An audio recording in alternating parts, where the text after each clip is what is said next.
एक बार की बात है, एक घने जंगल के पास बसे गांव में एक शेर का बच्चा रास्ता भटक गया। रात का समय था, आसमान में चांद भी नहीं दिख रहा था और जंगल की ठंडी हवा पूरे माहौल को डरावना बना रही थी। शेर का बच्चा गांव के बाहर अकेला और डरा हुआ बैठा था। वह मदद की तलाश में था। तभी उसे एक बुरी दादी मिलती है। दादी बहुत दयालु लग रही थी और उन्होंने शेर के बच्चे को अपने पास बुलाया। दादी ने कहा, 24 बेटा, तुम यहाँ कैसे आ गए? चलो मैं तुम्हें घर ले 009 चलती हूँ। शेर का बच्चा दादी के साथ चल पड़ा, लेकिन जैसे ही वे गांव के अंदर पहुंचे, दादी ने उसे चेतावनी दी। इस गांव में एक चुड़ैल है जो रात में छोटे बच्चों और जानवरों को पकड़ने आती है। अगर तुम बचना चाहते हो तो मुझे ध्यान से सुनो। दादी ने शेर के बच्चे को एक पुराना ताबीज दिया और कहा, जब भी तुम्हें चुड़ैल दिखाई दे, इस ताबीज को जोर से पकड़ना और अपनी आंखें बंद कर लेना। चुड़ैल तुम्हें नुकसान नहीं पहुंचा पाएगी।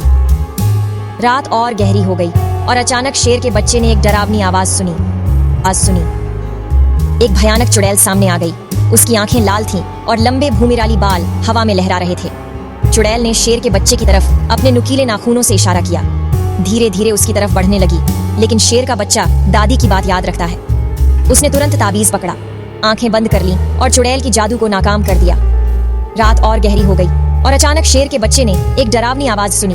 एक भयानक चुड़ैल सामने आ गई। उसकी आंखें लाल थीं और लंबे बुंदराली बाल हवा में लहरा रहे थे।